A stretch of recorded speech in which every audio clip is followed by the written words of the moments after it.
For 50 years, nuclear energy was one of the West's ultimate marks of power.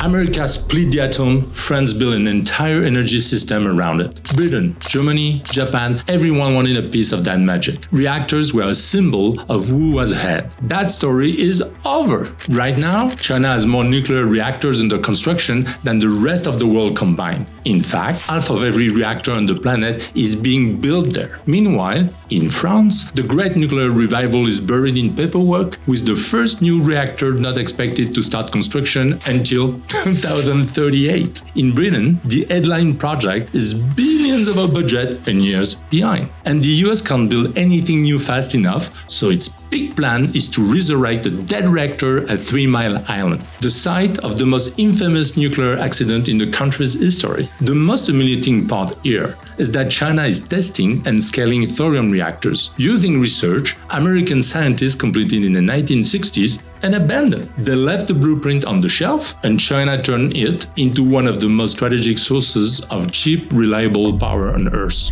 And that's where the point is. Cheap energy is the world game, because it decides who can afford to run the AI data centers and keep a country competitive. In this video, I'll tell you how China pulled this off and why it concerns pretty much anything you buy. That's the whole reason this channel exists, to show what's happening from the inside. I've been doing business in Asia for 26 years. If that's the kind of insight you've been looking for, subscribe. The numbers are hard to believe. China runs around 60 reactors today, which already ties it with France for second place in the world. That's the boring part. Close to 40 reactors are under construction across the country right now, and the pace isn't slowing down either. Beijing has been approving around 10 new reactors a year since 2022, something no Western country has done since the 1970s. The plan from here is to reach 110 gigawatts of nuclear energy by 2030, 90 times what you need to send a DeLorean Back to the Future. If China can achieve its goal, it will make it the biggest producer of nuclear power on Earth. Funny, when you know that 10 years ago, China leaned on foreign technology to build them. Yes, things have changed. Quickly, a reactor in China goes from empty ground to powering homes in about 5 to 7 years. The last 2 reactors the Americans finished at Plant Vogtle in Georgia took roughly 15 years each and came in at more than double the budget. So, in the time it takes the West to build a single reactor, China built 3 and builds each one cheaper.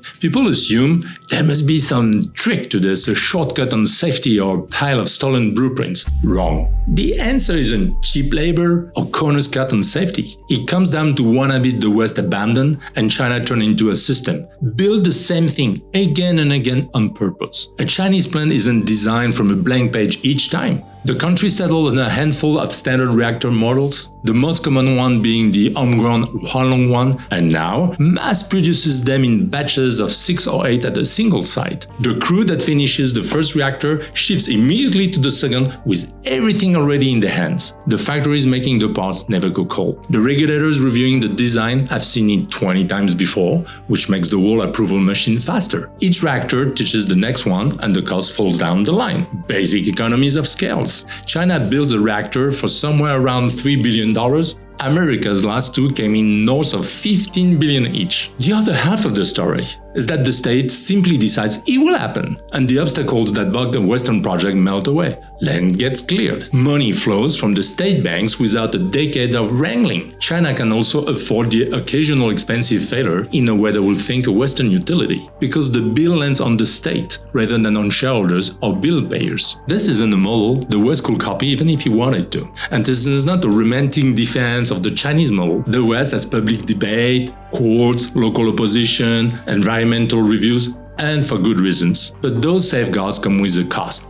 Time. So, yes, it's true, you get good at building reactors by building reactors. But it doesn't explain how the site that invented this entire technology ended up enabled to build it. The answer goes back to a single morning in 1979. A reactor at 3 Mile Island in Pennsylvania partially melted down, nobody was hurt, but the public never trusted nuclear power the same way again. In the decade that followed, America canceled 67 planned reactors. By the time cheap shale gas arrived in the 2000s, building nuclear made no financial sense at all, so why bother? bother. Europe ran for the exit. Chernobyl in 1986 left a generation of Europeans truly afraid of the technology, and when Fukushima melted down in 2011, that fear hardened into policy. Germany, the industrial heart of Europe, panicked and decided to shut every single reactor it had, finishing the job in 2023. Siemens, the company that built all 17 of those German plants, walked out of the nuclear business entirely. Italy had quit decades earlier. Belgium, Spain, Switzerland all line up for the door. The West didn't lose its nuclear edge in some dramatic defeat. It talked itself out of the game, one nervous government at a time. And a skill you don't use for 35 years slowly dies. So when a Western country finally tries again, it's not really building a reactor, it's relearning the entire craft from scratch, on the job, with billions in borrowed money ticking away the whole time. France tried to build one new reactor at Flamanville, and the thing became a national joke. I know, I'm French. In 12 years, the bill climbed from 3 billion euros to over 13, before finally reaching the grid at the end of 2024. Britain fell down the same hole with Hinkley Point. Promised at 18 billion pounds, the cost has ballooned to about 50. The start date pushed back year after year until the company stopped giving firm dates altogether. Every delay landed straight on British energy bills. So that's the West. Now, why would China pour billions into the one idea everyone else gave up on? Especially when you realize that every country that tried thorium, the Americans, the French, the Indians, eventually walk away from it. Well, China imports around 70% of its oil, most of it arriving by sea, along shipping lanes the US Navy could choke off in a serious conflict. No need to explain the need for diversification here. But even uranium is a weak spot, since a single country, Kazakhstan, digs up 40% of the world's supply. For a government obsessed with not depending on anyone, that's a knife at the throat. Thorium fixes it, because China is sitting on an almost comic amount of the stuff. And this is the part that's almost too good. Thorium turns up inside monazite, the same ore you mine for rare earth metals. And China already controls most of the rare earths in the world. At one giant mine in Inner Mongolia called Bayan Obo, they've spent decades digging up rare earths and tossing the thorium aside as a radioactive waste. That waste pile alone holds enough thorium, by their own survey, to power the entire country for 60,000 years. At least in theory. They were throwing away the fuel of the future and calling it garbage. Now, they're going to burn the garbage. That covers why China wants it. The how is the insult to the West. If you're getting value out of this, the kind of breakdown you don't get from the usual news, hit subscribe. I make these videos every week to share what I see from the inside. But enough about me. Thorium isn't easy. You can't just drop it in a normal reactor. You need the molten salt design to make it work, and that's exactly the machine American scientists built and proved back in the 1960s. Thorium wasn't abandoned because it was bad. It was just useless for making bombs. Back in the Cold War, governments wanted reactors that spat out plutonium for the arsenal, and uranium did that beautifully. By the time anyone cared about clean civilian power, uranium had a 50-year head start. The entire industry was built around it, and nobody wanted to rebuild the whole thing. So the blueprints sat in a public archive for 60 years. The man who led China's thorium program spent years with his team picking apart those declassified American documents, rebuilding the experiment, then pushing past it. Last year, they refueled a running thorium reactor without shutting it down, something nobody, including the people who invented the technology, had ever pulled off. And there's a bonus that makes it even better. A molten salt reactor doesn't need a coastline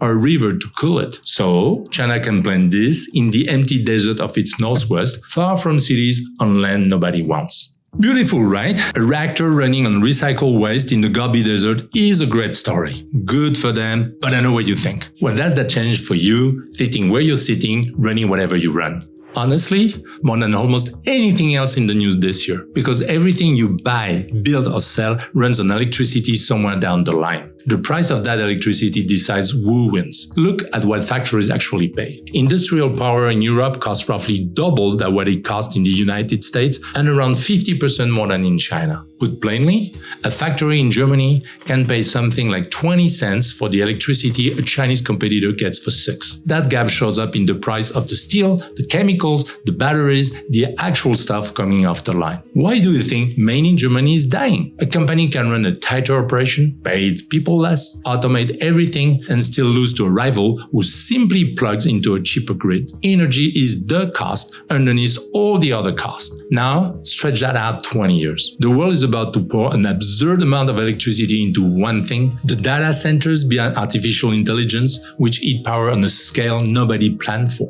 Whoever can generate clean, steady, cheap electricity at massive volume gets to run the AI, build the factories, and host the industries of the next era. Whoever can't will be renting that capacity from someone who can. China is building the cheap grid. Most of the West is rationing on the expensive, aging one and arguing about who pays to fix it. At Statrys, I spend my days helping entrepreneurs set up and run businesses across Asia, and the conversation has changed. A few years ago, people asked about taxes, incorporation, bank accounts, and suppliers. Now, more and more ask about infrastructure, where the ports work, where the grid is stable, where the supply chain does not collapse every time there is a shock. That's the real prize sitting underneath this whole nuclear story. The ability to power a civilization for less than the other guy for decades without asking anyone's permission. China didn't win this with some breakthrough the West couldn't match. There's no secret ingredient. The West could have done all of this. Of course, nobody in Paris or Washington wants to admit it out loud, because the comfortable story is that China cheated or stole. The question now is whether any of that is reversible. The US is talking a big game again, promising hundreds of new gigawatts by 2050.